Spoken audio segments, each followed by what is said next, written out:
Assalamualaikum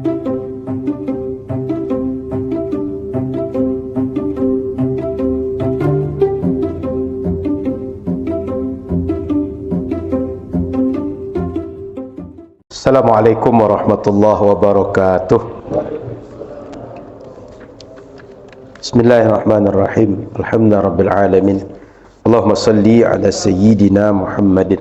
Alhamdulillah, Bapak Ibu jamaah Masjid Nurul Fajar yang dirahmati Allah Subhanahu wa taala.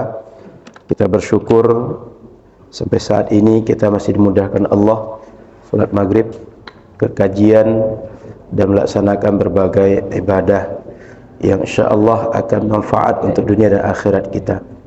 Mudah-mudahan kita istiqamah sampai akhir hayat dan saat nanti pulang kepada Allah dalam keadaan husnul khatimah.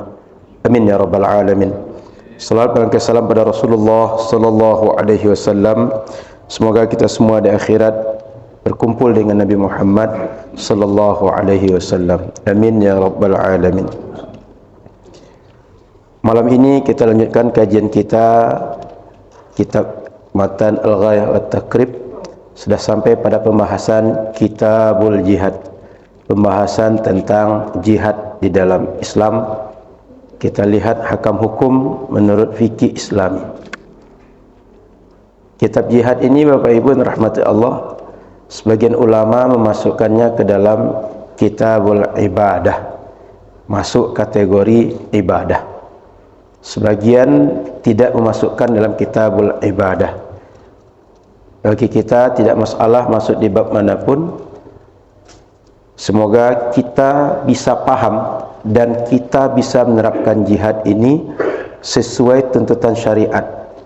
Tidak sekedar semangat lalu berjihad tanpa panduan syariat, tapi sekedar emosional, semangat meledak-ledak dan berbagai hal yang sifatnya hanya sekedar keinginan dari diri kita, ambisi kita, bukan kehendak dari syariat. Itu penting.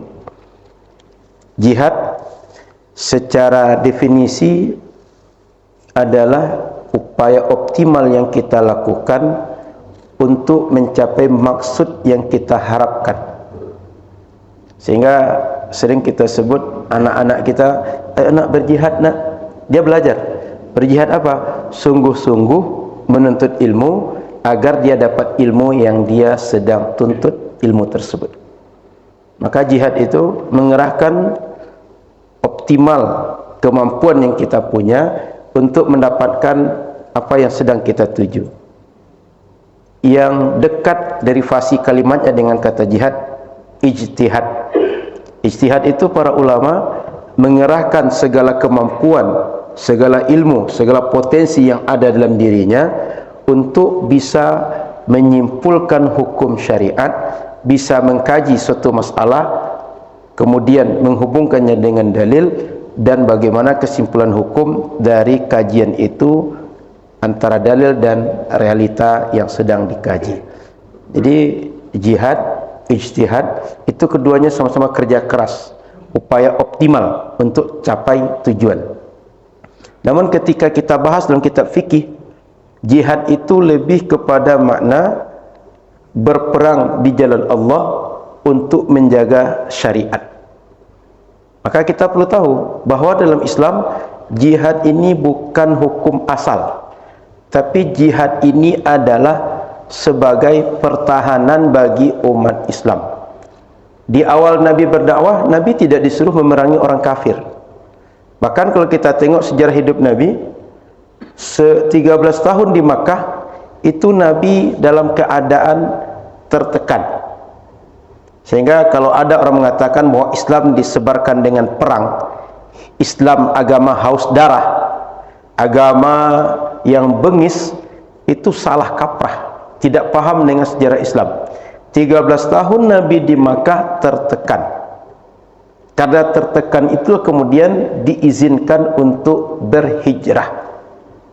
Jadi itu perlu dipahami dengan baik oleh setiap umat Islam. Bahkan Bapak Ibu rahmati Allah Subhanahu wa taala, nanti setelah Nabi punya kekuatan pun, la yanhaakumullahu 'anil ladzina lam yuqatilukum fid din. Kata Nabi, kita ini tidak dilarang oleh agama untuk bersikap baik, berinteraksi, silaturahim, bergaul dengan orang-orang yang tidak memusuhi kita, yang tidak memerangi kita. Setelah Nabi punya kekuatan di Madinah, setelah Fathu Makkah, dan punya sahabat yang sangat loyal, punya senjata, punya logistik, itu meskipun di Madinah ada berapa suku Yahudi yang kecil, Bani Qainuqa, Bani Nadhir dan lain-lain, itu Nabi tidak main keras dan mengusir mereka kemudian menantang mereka untuk perang.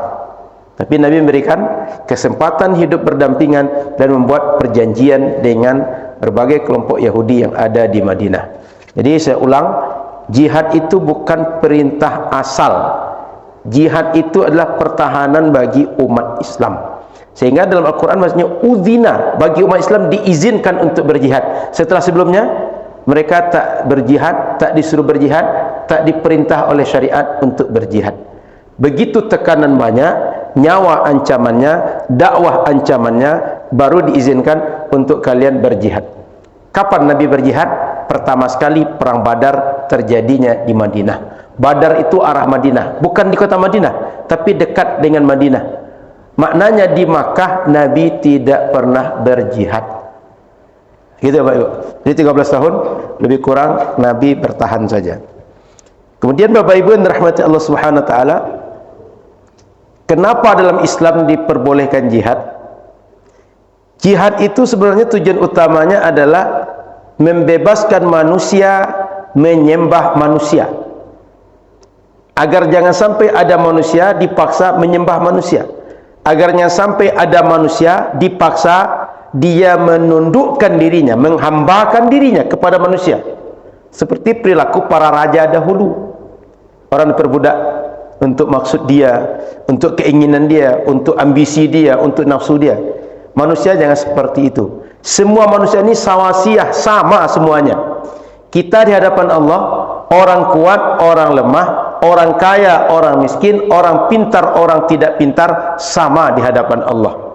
Artinya setiap orang mau ibadah dia silahkan, mau sholat dia silahkan bentuk ibadahnya, mau puasa silahkan, mau dia mencari kehidupan silahkan, mau bertani silahkan, bertanam silahkan. Begitu dia bertani, bertanam, berdagang, punya hasil, silahkan dia menikmati.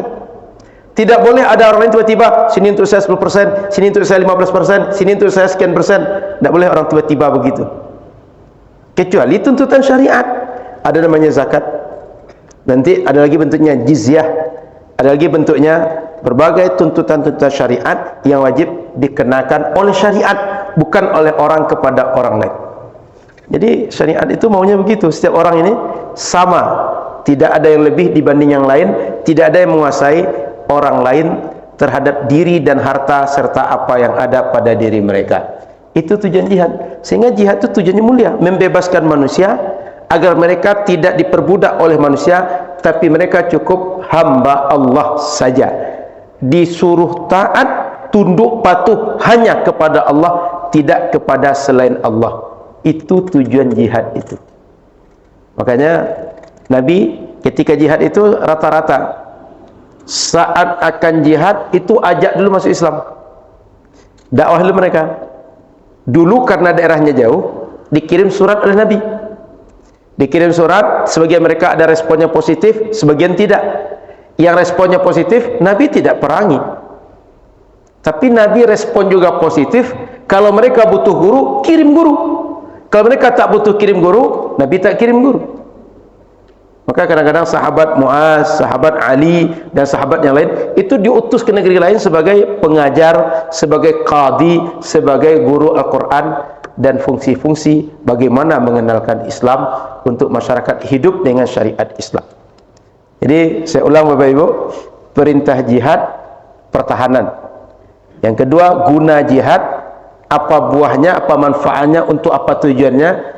Membebaskan manusia beribadah, taat, tunduk, diperhamba oleh manusia, agar semua manusia ini hanya tunduk, taat, dan menghambakan diri kepada penciptanya saja, Allah.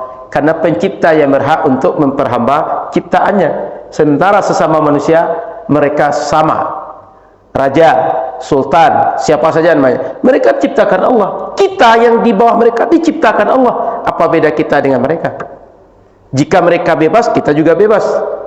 Jika mereka bisa melakukan apapun dengan leluasa, kita juga seperti itu. Karena kita sama manusia dengan mereka.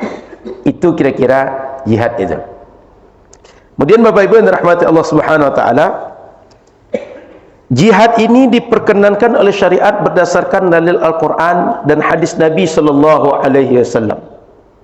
Di antara dalilnya ayat Al-Qur'an surah Al-Baqarah 216 misalnya. Kata Allah, kutiba alaikumul qital wa huwa kurhul lakum wa asa an takrahu syai'an wa huwa khairul lakum wa asa an tuhibbu syai'an wa huwa syarrul lakum wallahu ya'lamu wa antum la ta'lamun. Kata Al-Quran, diwajibkan kepada kalian untuk berjihad, berperang di jalan Allah. Siapapun umat Nabi yang saat itu sudah Islam, wajib kalian ikut perang. Dan perang itu kalian tak suka, sebab perang itu akibatnya mati, minimal luka-luka. Kalau balik pulang hidup, luka-luka. Balik pulang cedera. Lalu wa huwa kurhul lakum wa asa an takrahu syai'an wa huwa khairul lakum. Boleh jadi kalian tak suka sesuatu, padahal yang kalian tak suka itu baik bagi kalian. Di kita kadang-kadang banyak hal begitu. Ada hal yang kita tak suka, tapi dia baik untuk kita. Ya, contoh paling mudah lah, minum obat. Itu kan pahit, tapi di balik pahitnya menyembuhkan. Pagi-pagi jogging, jalan kaki, bagi kita capek, keringat, habis waktu, tapi di balik jogging dari itu sehat badan. Contoh begitu. Dalam hidup ini banyak begitu Bapak Ibu. Hal yang tidak kita suka, di balik yang tidak kita suka, Allah berikan ada kebaikan untuk diri kita. Termasuk jihad. Kalau kita tak mau berjihad, tak mau perang, boleh jadi kita akan tertindas. Awalnya mungkin orang lain tertindas, tapi ujung-ujungnya kita pun akan tertindas. Kalau kita siap berperang, siap berjihad, minimal orang lain mikir, orang itu punya kekuatan. Kami kalau menyerang mereka, jangan-jangan kami kalah, mereka tak jadi menyerang kita. Maka kalau umat Islam tak punya dia izah, tak punya rasa berani atau keberanian dalam diri mereka, orang bisa berani terhadap mereka. Akhirnya mereka yang diserang, mereka yang akan dibunuh, mereka akan diusir di kampung mereka oleh orang-orang yang boleh jadi orang sedikit, tapi mereka lebih bernyali dibanding kita. Termasuk negeri kita. Dulu berapa banyak kita ini, orang datang ke kita itu kan paling dengan kapal, tidak berapa banyak. Cuma mereka bersenjata dan bernyali. Kita banyak tapi tidak bernyali, banyak tidak terorganisir hidup masing-masing. Bahkan tak berpikir tentang orang lain. Biarkanlah itu urusan dia. Mau jual tanah kayak ke orang Belanda, juallah. Mau kasih ruko orang, kasihlah, kan urusan dia. Tapi dia tak berpikir, kalau Belanda dapat tanah, dapat ruko, setelah itu dia akan menetap tempat kita, dia menyusun kekuatan, sesudah itu kita pun akan digilas oleh Belanda itu. Tapi coba terorganisir, coba kita menatapnya bersama, tak akan pernah penjajah masuk ke negeri kita. Baik, Bapak Ibu rahmati Allah Subhanahu wa taala, wa asa an tuhibbu syai'an wa huwa syarrul lakum. Dan boleh jadi kalian suka sesuatu, tapi di balik kalian suka itu ada keburukan untuk kalian. Kita senang main hujan misalnya, atau senang kegiatan apa misalnya, tapi kegiatan itu membahayakan kita, merusak diri kita, menyakitkan kita, dan berbagai hal yang lain. Wallahu ya'lamu wa antum la ta'lamun. Allah Maha tahu, kalian tidak tahu terhadap apa yang baik untuk kalian itu dan apa yang buruk untuk kalian itu. Maka Bapak Ibu rahmati Allah SWT, hidup ini paling nikmat kalau ikut syariat. Kenapa? Syariat itu diatur Allah untuk maslahat kita hari ini, masa lalu, masa akan datang. Karena Ia menciptakan kita, dan semua makhluk ini yang ciptakan sama, dan Yang menciptakan itu sudah membuat aturan. Pembuat aturan terbaiklah yang tahu tentang kehidupan kita. Kalau manusia, jangankan untuk 10-20 tahun akan datang, untuk besok saja belum tahu dia apa yang terbaik untuk dia. Maka kita wajar buat undang-undang itu sering berubah-ubah. Apalagi kalau undang-undang dibuat berdasarkan kepentingan orang yang membuat undang-undang. Nanti berubah lagi pembuat kepentingan, berubah lagi undang-undang. Makanya misalnya peraturan pajak, Pak, PPN dibuat atau tidak, PPH dibuat atau tidak, angkanya berapa, tergantung yang buat undang-undang. Kalau mereka semuanya tak terkena dengan PPN, PPH, kasihlah 100% kata dia. Tapi kalau mereka kena, janganlah 100%, 1% cukup kata dia. Kenapa? Dia akan rugi. Dia akan kena dengan tagihan pajak sebab dia membuat aturan. Dia kira begitu Bapak Ibu. Tapi Allah kalau membuat aturan, Dia Maha tahu, sehingga semua orang akan terakomodir dengan aturannya. Baik, kemudian Al-Quran kata Allah surah At-Taubah ayat 36, wa qatilul musyrikina kafah kama yuqatilunakum kafah, dan bunuhlah oleh kalian semua orang musyrik sebagaimana mereka membunuh kalian seluruhnya. Tengok, sebagaimana mereka membunuh kalian seluruhnya. Artinya orang musyrik itu sudah dahuluan mau membunuh. Ketika mereka mau membunuh, kalian hadapi, siap untuk berhadapan dengan mereka, bunuh juga mereka. Karena mereka kalau tak dibunuh, dia akan menjadi musuh dalam daging bagi kalian. Mereka akan menghabisi kalian, mereka akan mengusir kalian, mereka tak membiarkan kalian merdeka. Jadi jihad itu adalah mempertahankan diri dari serangan musyrik, dari orang-orang yang tidak senang dengan Islam. Bapak Ibu perlu tahu, jihad itu tidak hanya dengan senjata. Dengan senjata itu satu di antara sekian bentuk jihad. Dengan lisan bisa jihad juga, dengan tulisan bisa jihad juga, dengan ekonomi jihad juga. Maka jangan dipandang bahwa jihad itu hanya perang. Perang itu satu di antara bentuk-bentuk jihad yang bisa dibuat oleh umat Islam. Jadi saya ulang, jihad itu bisa banyak caranya. Satu, bisa dengan badan, bisa dengan harta, bisa dengan pikiran, bisa dengan tulisan, bisa dengan perkataan, banyak lagi yang lain. Maka jihad perang itu satu di antara sekian banyak jihad bisa kita buat. Sehingga saya ulang, jihad itu jangan identik dengan perang. Perang itu satu di antara bentuk-bentuk jihad yang bisa dibuat.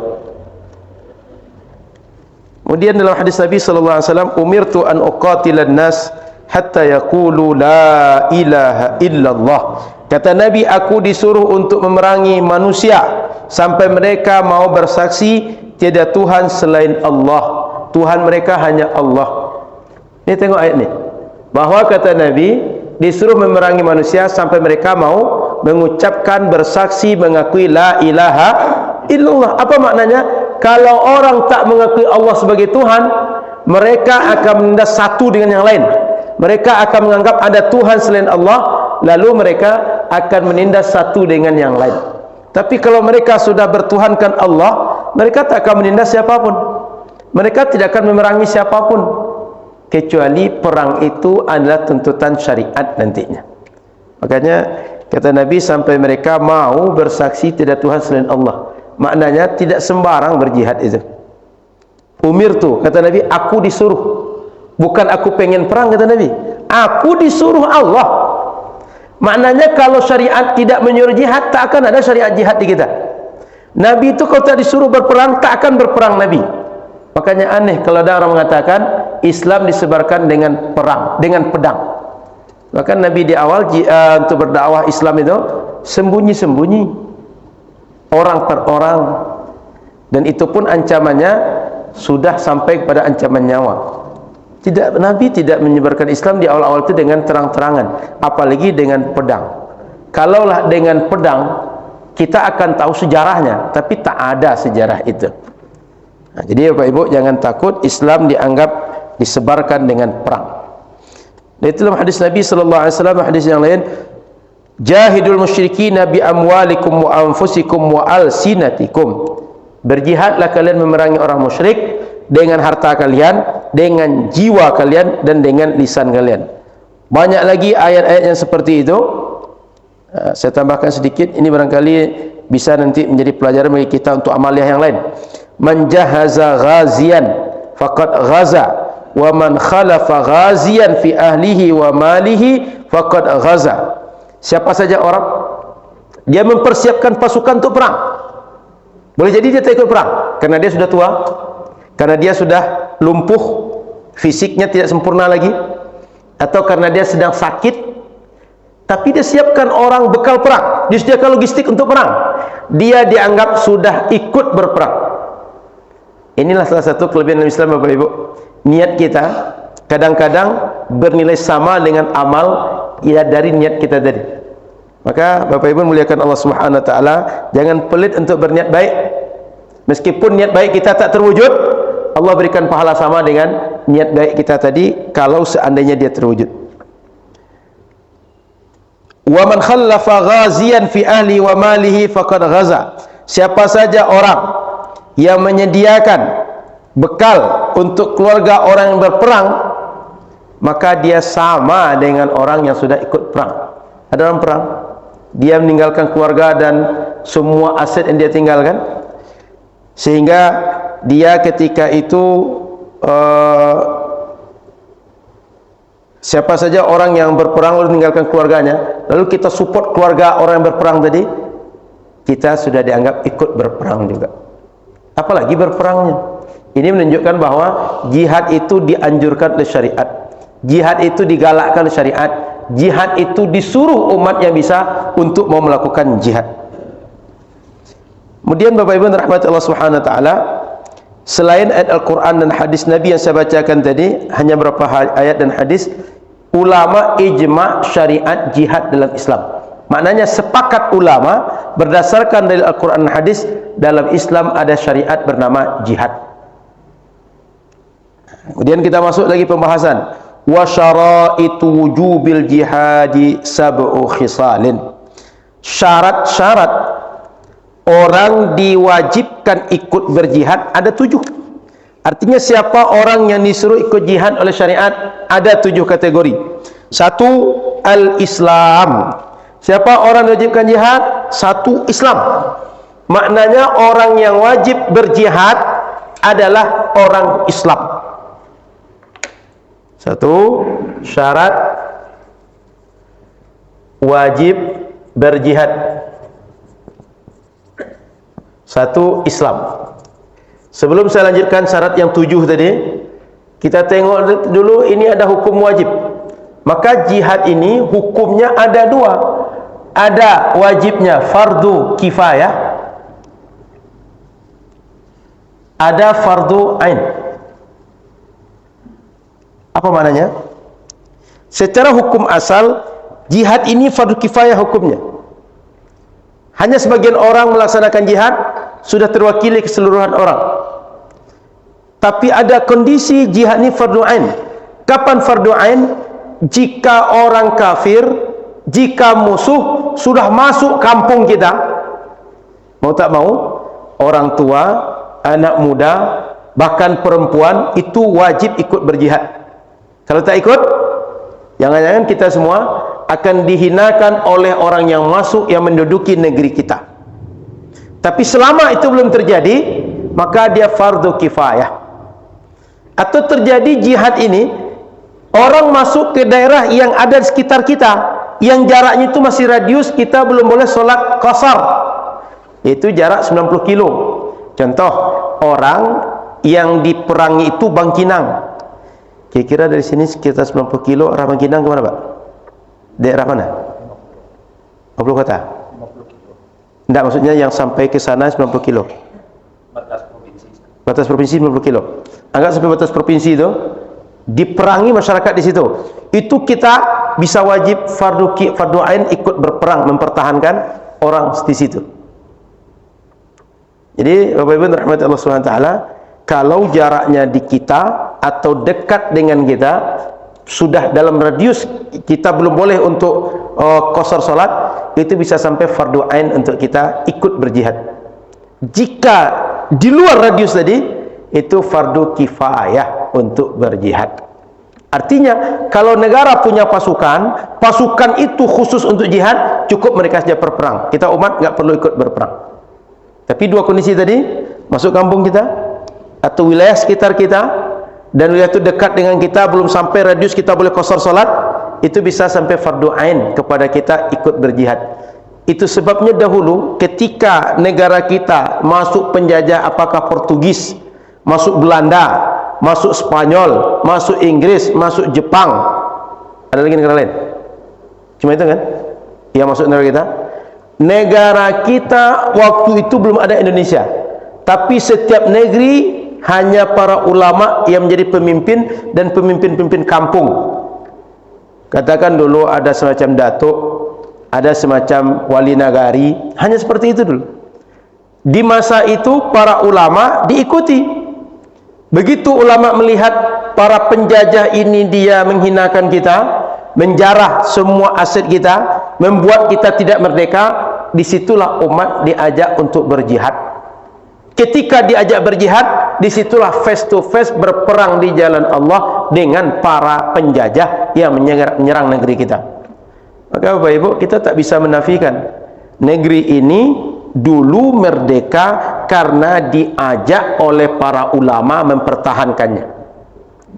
Karena ulama dulu mengajak. Kalau ulama diam, jangan-jangan sampai sekarang kita masih dijajah. Mohon maaf, kita tidak menafikan tentara. Tentara itu adanya belakangan, sebelum ulama berjihad. Tentara Nasional Indonesia itu adanya belakangan. Sebelum tentara berjihad itu sudah ada pasukan-pasukan relawan umat masyarakat yang mereka didikan surau, didikan musola, didikan pesantren yang berjihad dengan para ulama. Itu tak boleh kita nafikan, itu tak boleh kita lupakan. Di negeri ini yang pertama yang dahulu berjuang mengajak untuk merdeka ulama. Kalaulah ulama tidak bergerak dulu, kita mungkin belum sampai seperti saat ini. Maka ajaran jihad ini Bapak Ibu, meskipun tidak ada penerapan sekarang, itu tak boleh tak diajarkan, mesti diajarkan. Supaya apa? Masyarakat kita paham bahwa dalam Islam, selain kita mendakwahkan Islam, ada cara mempertahankan Islam, ada cara membela, menjaga Islam, namanya jihad.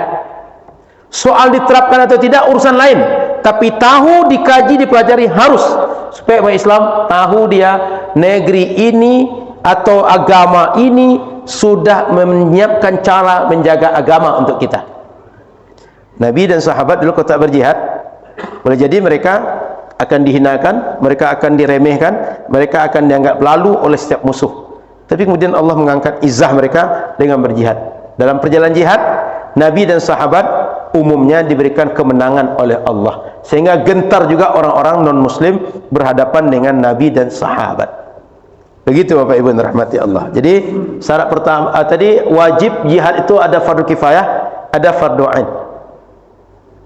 Sudah itu, siapa yang wajib berjihad? Orang Islam.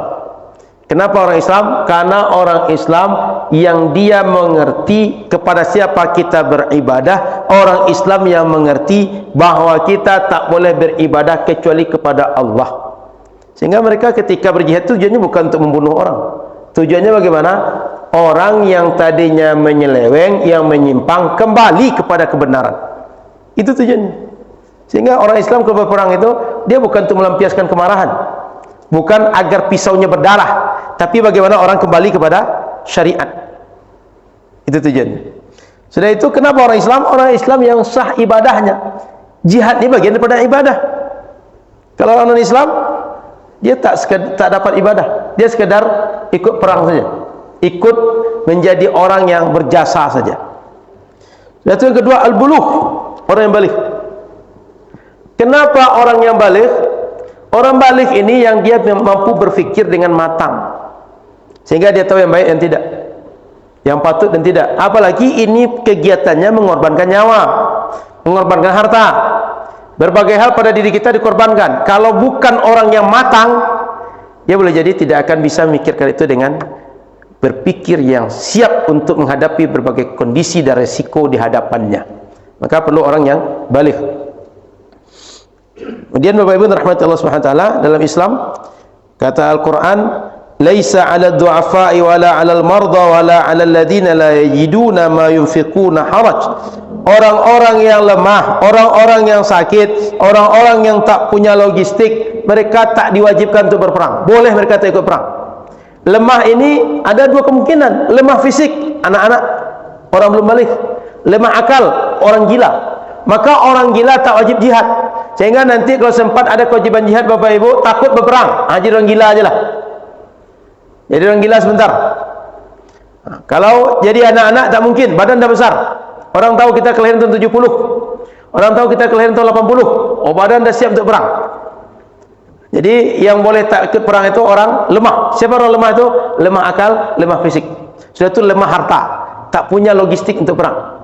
Bapak Ibu, Islam mempersiapkan kita untuk menjalankan syariat itu dengan tepat dan dengan lengkap. Sehingga jangan kira asal semangat boleh perang, tak boleh. Orang berperang itu mesti dia bisa menyiapkan dirinya untuk bekal perang dan orang ditinggalkannya. Jangan sampai kita perang tapi keluarga kita tak kita tinggalkan bekal. Kita boleh jadi mati di medan perang tapi keluarga kita setelah itu terlantar. Tak boleh begitu. Makanya boleh orang berperang kalau dia punya logistik. Atau kalau boleh dia berangkat tanpa logistik, ada yang persiapkan logistik dia. Keluarga dia ada yang mengcovernya. Maka kalau tentara kan ada jaminan keluarga biasanya. Dia pun ada semacam pesangon kah namanya atau namanya pensiunan nanti. Yang ketiga, al-aqlu, berakal. Orang berakal yang dituntut oleh syariat ikut perang. Karena orang berakal lah yang bisa membedakan mana yang akan menjadi kawan, mana yang menjadi musuh, mana yang patut kita buat, mana yang tak patut kita buat. Maka seperti ayat tadi, orang yang tidak berakal dia lemah secara akal. Kemudian ketika kita tengok dalam sejarah umat Islam, ketika Nabi SAW memilih sahabat yang ikut perang, itu yang kecil-kecil belum diajak oleh Nabi, belum diperkenankan. Tapi yang sudah agak dewasa diperkenankan. Kenapa? Akalnya sudah sempurna. Contoh kejadian ceritakan oleh Sayyidina Ibnu Umar, Abdullah bin Umar, saat beliau ikut perang Uhud dan perang Khandaq. Apa kata beliau? Uridtu 'ala Nabi yauma Uhud wa ana ibnu 14. Saya waktu perang Uhud ingin ikut pada Nabi. Nabi, saya ingin ikut perang Uhud. Tapi Nabi tak mengizinkan saya dan waktu itu saya umur 14 tahun. Kemudian wa ana ibnu 14 sanah faraddani wa lam yujizni fil qital. Umur 14 tak diizinkan Nabi ikut perang Uhud. Wa uridtu alayhi yaumal khandaq wa ana ibnu 15 sanah fa ajazani. Ketika perang Khandaq usianya 15 tahun, aku minta izin kepada Nabi, Nabi mengizinkanku untuk ikut perang. Waktu itu usia 15 tahun. Anak sekarang usia 15 tahun sanggup perang? Atau perangnya perang online? 15 tahun, 14 tahun sudah pengen ikut, 15 tahun baru diizinkan. Begitu sahabat Nabi dulu. Jadi Bapak Ibu rahmati Allah. Yang keempat, hurriyah, orang merdeka. Kenapa budak tak boleh? Budak itu dia tak punya harta untuk dirinya. Jangankan harta, dirinya saja bukan punya dia. Buktinya dia boleh dijual. Maka dia tak bisa melakukan apa saja yang dia mau. Kalau diizinkan tuannya berangkat, tak diizinkan tak bisa berangkat. Kenapa? Dia milik tuannya. Dia bisa dijual oleh tuannya. Dia kalau menghasilkan hasil untuk tuannya. Karena dia adalah seperti barang. Badannya manusia tapi nilainya sama dengan barang. Maka budak tak wajib perang di zaman itu. Dalam Al-Quran kata Al-Quran, wajahidu bi amwalikum wa anfusikum fi sabilillah. Berjihadlah kalian dengan harta kalian, dengan diri kalian di jalan Allah. Budak tak memiliki jiwa dia untuk dia, tak memiliki harta untuk dia. Makanya dia tak masuk seperti yang diperintahkan oleh Al-Quran tadi. Dia di luar itu. Yang kelima, az-zukurah. Yang disuruh berjihad itu laki-laki.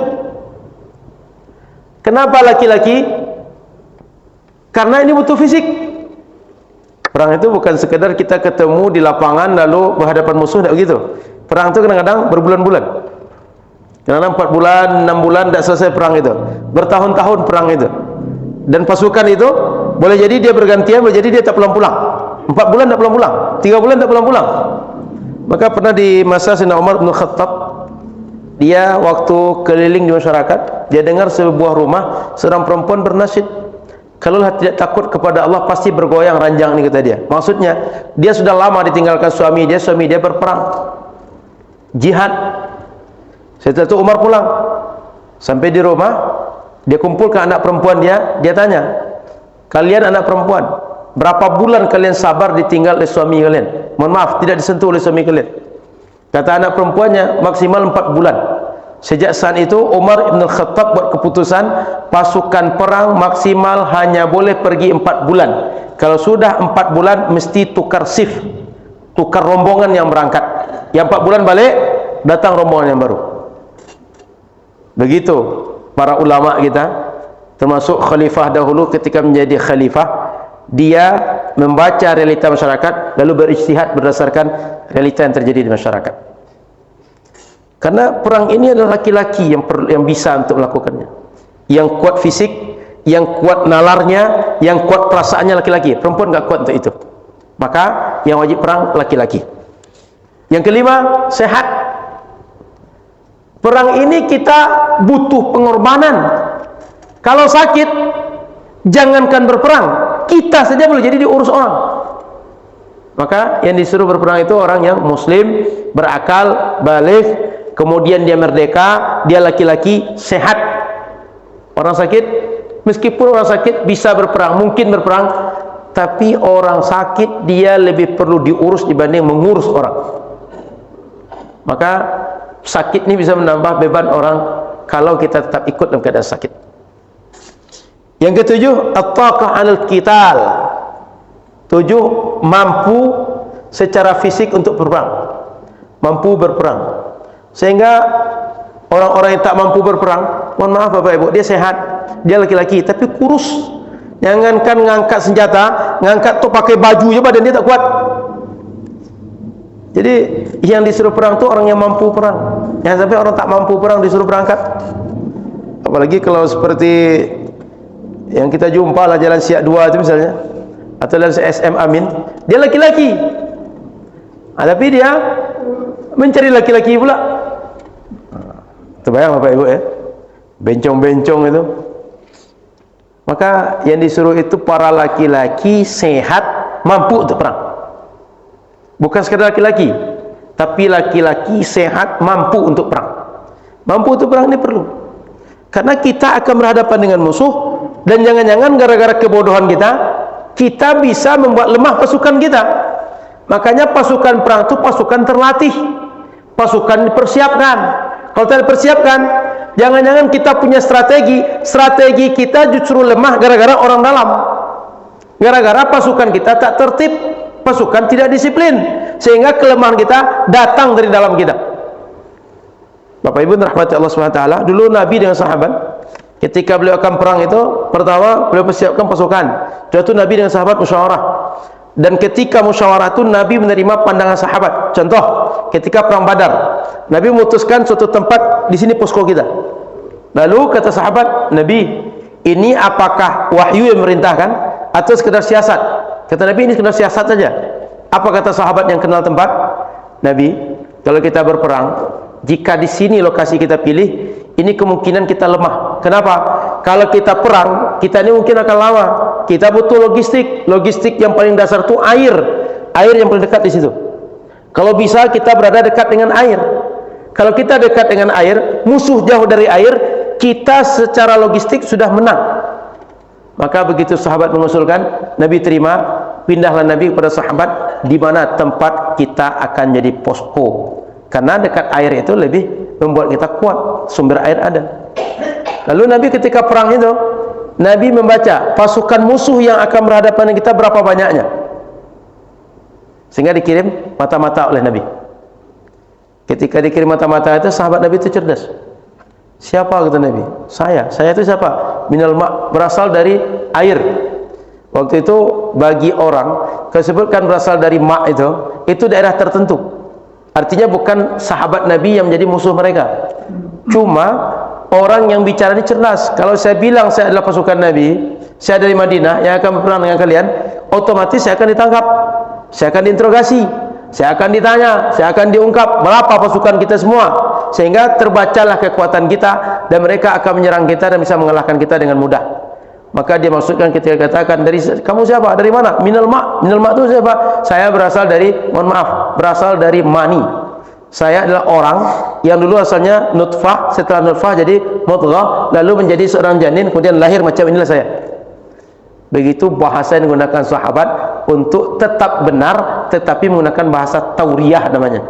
Bahasa tauriyah itu ada satu kata punya dua potensi makna.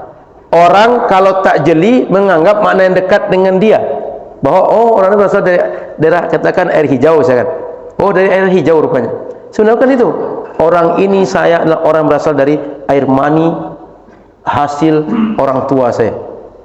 Sehingga pasukan orang yang menjadi mata-mata tadi selamat, dan Nabi dapat informasi jumlah mereka lebih kurang 900 orang. Ternyata benar, lebih kurang pasukan Badar itu musuhnya Nabi sekitar 313 sampai 315, ada beberapa kaul, dan lawannya sekitar 900 sampai 1000 orang.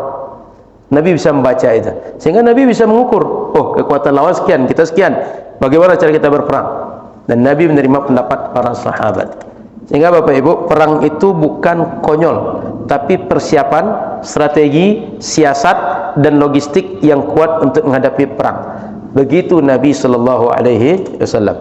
Baik, saya kira masih panjang pembahasan, ada sekitar 3 menit sebelum Isya. Kalau saya lanjutkan, khawatir tidak sampai, tanggung. Kita lanjut diskusi. Pembahasan selanjutnya di pekan depan insyaallah. Silakan Bapak Ibu, mungkin Anda bertanya terkait pemikiran umum tentang perang dan syarat orang yang berjihad dalam Islam. Silakan kalau ada yang bertanya Bapak Ibu. Silakan. Apakah menuntut ilmu yang ini bersifatnya pelajaran umum, apakah itu termasuk sebagai jihad? Baik, menuntut ilmu, ilmunya ilmu umum. Katakan ilmu matematika, katakan ilmu fisika, katakan ilmu kebahasaan. Bapak Ibu yang rahmati Allah Subhanahu wa taala, dalam Islam setiap perbuatan yang kita lakukan itu bisa dihukumi dengan hukum yang 5. Sehingga oleh Islam, ilmu ini tak dibedakan, ada ilmu Islam, ada ilmu non-Islam.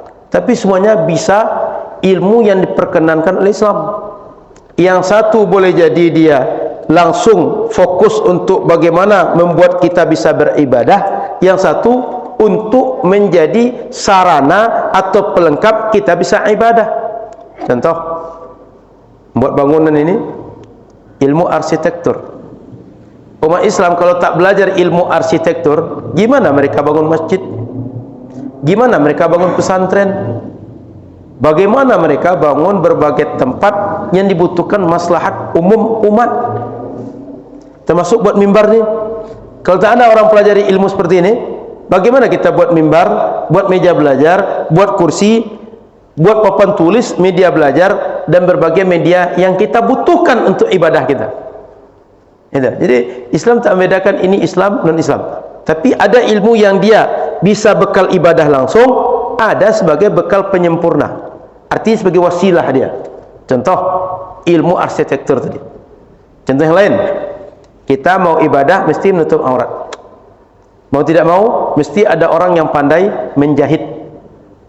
Kalau tak ada orang bisa buat baju, tak ada orang bisa menjahit, bagaimana kita buat pakaian untuk menutup aurat? Contoh lain, matematika tadi. Arsitektur nggak akan bisa jadi arsitek kalau nggak bisa ilmu matematik. Betul Pak. Orang senior ahli teknik sipil misalnya, tak akan bisa dia menghitung kalau dia tak punya matematik. Begitu juga orang buat tiang, kemudian membuat tiang masjid tanpa tiang, itu nggak bisa kalau nggak bisa fisika. Betul Pak? Itu ilmunya matematik fisika. Maka termasuk kita kalau biologi misalnya, makanan halal tak halal itu di biologi bisa dikaji. Mana makanan manfaat, mana tidak, di biologi dikaji. Sehingga semua ilmu ini dia bisa mendukung kita untuk beribadah kepada Allah. Maka ilmu-ilmu itu jika kita niatkan benar, niat kita untuk bagaimana benar dalam artian memenuhi kebutuhan umat dalam menjalankan syariat, itu bisa menjadi ilmu untuk membuat kita beribadah dengan ilmu itu dan berpahala mempelajarinya. Sehingga tak usah berkecil hati. Saya ini kan belajarnya akuntansi. Umat Islam kalau tak ada accounting, gimana dia menulis catatan masjid aja lah, laporan keuangan masjid, lapor keuangan yayasan, lapor keuangan lembaga pendidikan. Bagaimana dia bisa merencanakan keuangan dia? Bagaimana dia bisa akan belanja? Bagaimana dia akan bisa fundraising sementara sumber untuk penghitungnya dia tak punya? Cukup. Jadi bisa bernilai jihad, bisa bernilai pahala, bisa bernilai ibadah jika kita benar dalam meniatkan ilmu-ilmu yang tak langsung mensupport kita untuk ibadah. Wallahu a'lam.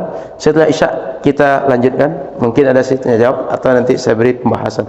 Baik, silakan Bapak Ibu. Kita salat isya, azan isya dulu. Setelah isya kita lanjutkan.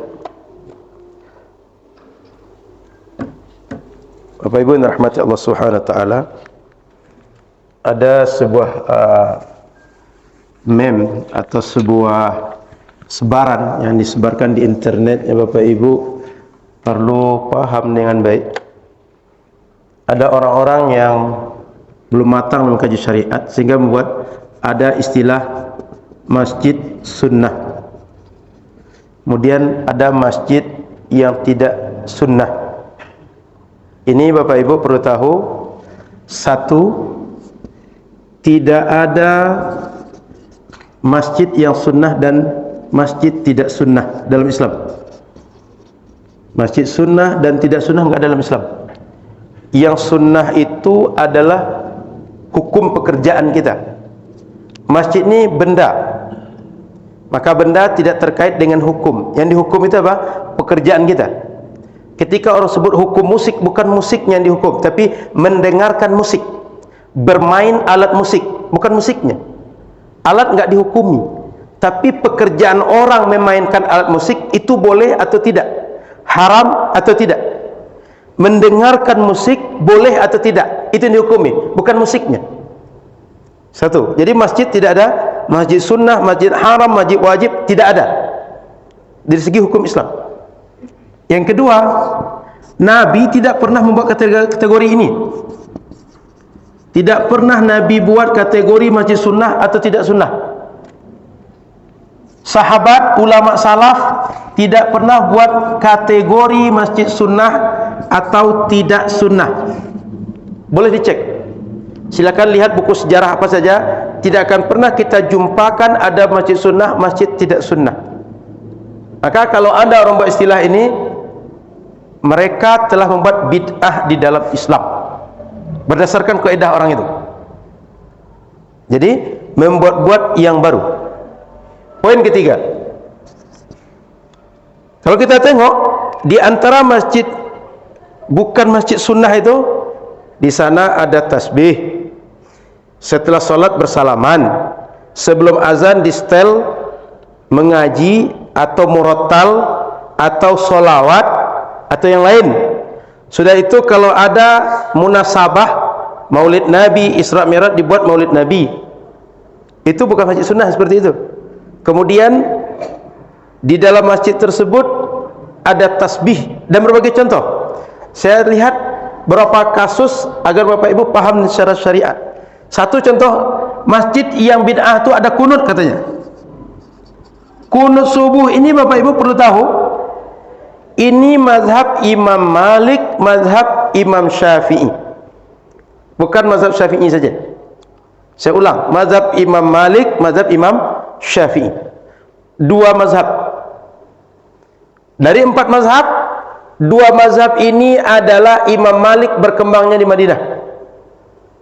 Kira-kira Imam Malik dengan orang lain atau imam yang lain lebih tahu mana kebiasaan sahabat dibanding yang lain?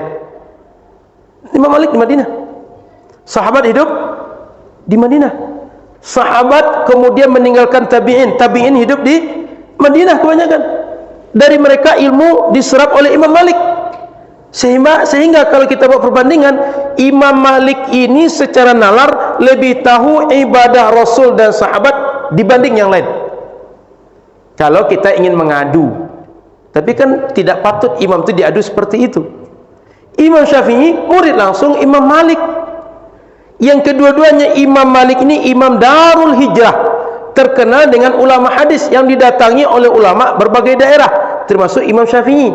Imam Syafi'i terkenal dengan Nasirus Sunnah, penolong pembela sunnah.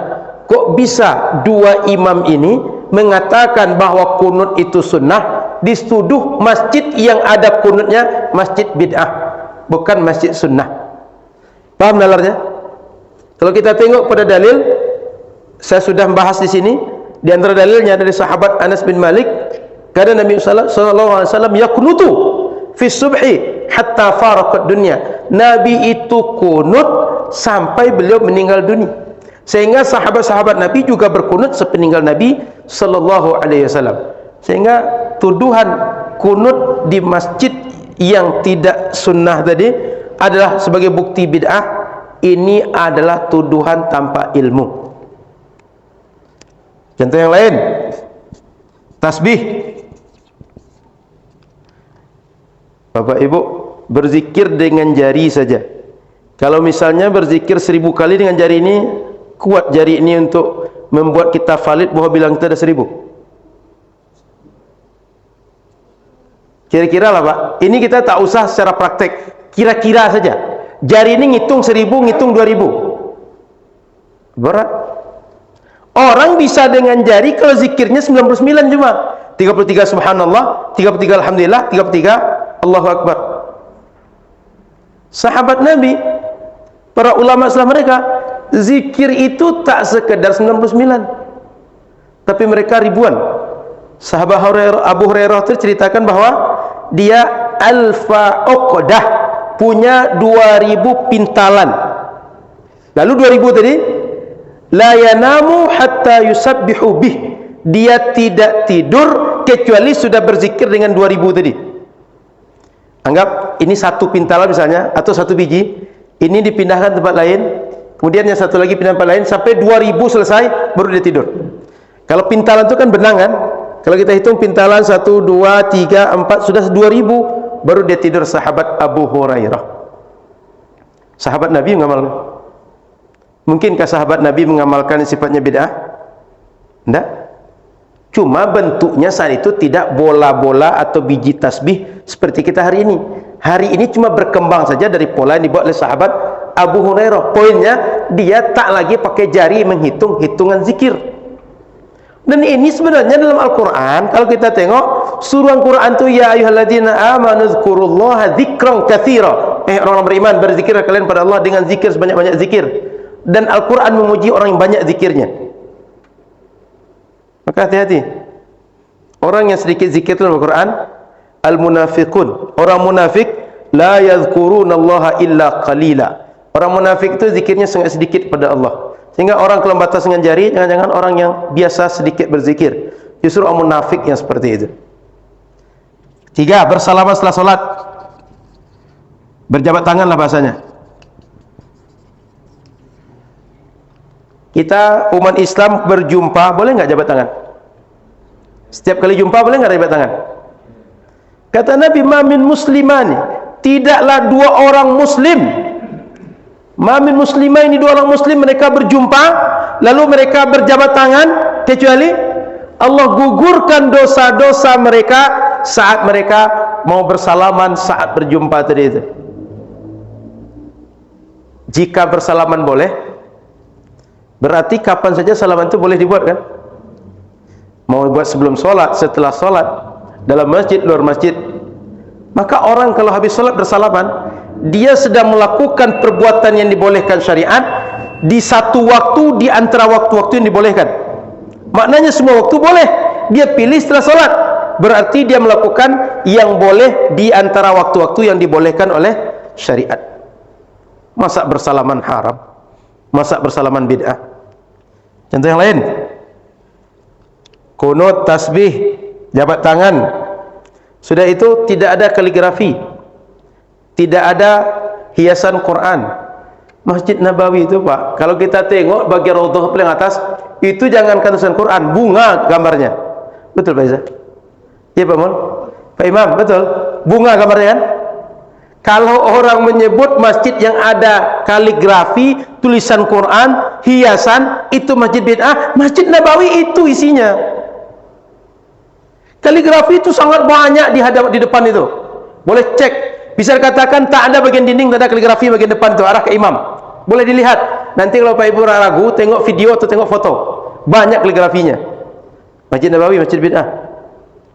Contoh yang lain, menghidupkan setel musik murattal.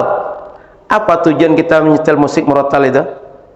Ngasih tahu Islam, sebentar lagi waktu sholat masuk. Kalian yang bekerja berhentilah lagi. Kalian berdagang, siap-siaplah kalian ambil uduk lagi, supaya kalian jangan terlambat, supaya kalian bisa sholat jamaah. Ini bagian cara masyarakat kita mengasih tahu waktu sholat sudah dekat. Bagian daripada menasehati orang. Cuma kan tak mungkin panggil orang semua teriak-teriak, sholat kalian lagi. tapi dihidupkan murattal, dihidupkan nasyid, dihidupkan salawat, cara supaya orang sudah ngeh ini waktu salat akan masuk. Mengajak orang, cara dakwah, cara mengingatkan. Makanya aneh, mengajak orang, mengingatkan orang supaya salat jamaah itu dipermasalahkan. Nanti orang tak salat jamaah dipermasalahkan. Apa itu Ahlus Sunnah katanya? Tapi masjid tak salat jamaah tak ikut masjid kata dia. Masjid-masjidnya sepi di salat jamaah. Mengajak orang salat jamaah dipermasalahkan. Orang tidak salat dipermasalahkan juga. Jadi maunya apa gitu? Jadi Bapak Ibu rahmati Allah Subhanahu wa taala, membuat kategori masjid sunnah, masjid bid'ah itu sendiri bid'ah. Yang kedua, tak ada masjid yang bid'ah, tak ada yang sunnah. Yang sunnah, yang tidak sunnah itu perbuatan manusia.